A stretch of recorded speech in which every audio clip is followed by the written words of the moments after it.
Біз біз бүгін әуеден басқарылатын өрт сөндіруге арналған дрон жасаймыз. Бізге ең алдымен бірінші корпус қажет. Корпуста бізге мынандай арнайы моторларды ұстап тұратын қанаттар бар. Бұларға біз мына моторларды қоямыз. Екіншіден бізде корпустың астыңғы бөлігі бар. Бұл жерде бізде аккумулятор тұрады, және мына жерге әр мотордың плюс-минус жыланатын сымдар жыланады, және мына жерге аккумулятордың өзінің сымы жыланады.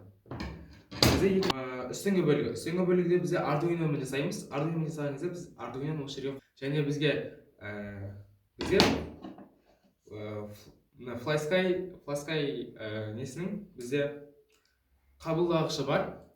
Қабылдағышы, және бізде оның пульті бар. Біз бұл пульт арқылы біз дронды басқарамыз. Және бізде ардуиноның өзі бар. Және бағана айтып кеткен корпусының бізде астынан тұратын шассилері. Шассидің өзінде бізде су тұратын бочкасы болады. Және бізде сымдарды біріктіруші мынандай плата бар. Және бізде GY521 датчигі. Бұл гидроскоп деп аталады. Және бізде моторлар. A2212 моторы 1400 киловольт, және бұл 12 вольтта жұмыс істейді. Бізде керек құрал-жабдықтар бізде паяльник, және паяльниктің өзінің арналған сымы және клейі бар.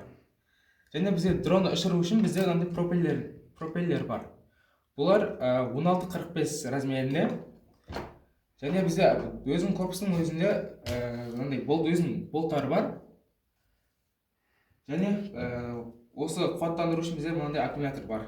Бұл аккумулятор 12 вольтта жұмыс істейді.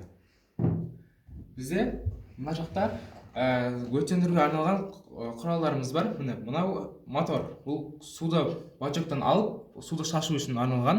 Ал бізде мынау осы моторды басқару үшін контроллер. Бұл моторды басқарады, және бұл ардуиноның плюс-минусы және пиндарын жалғанады.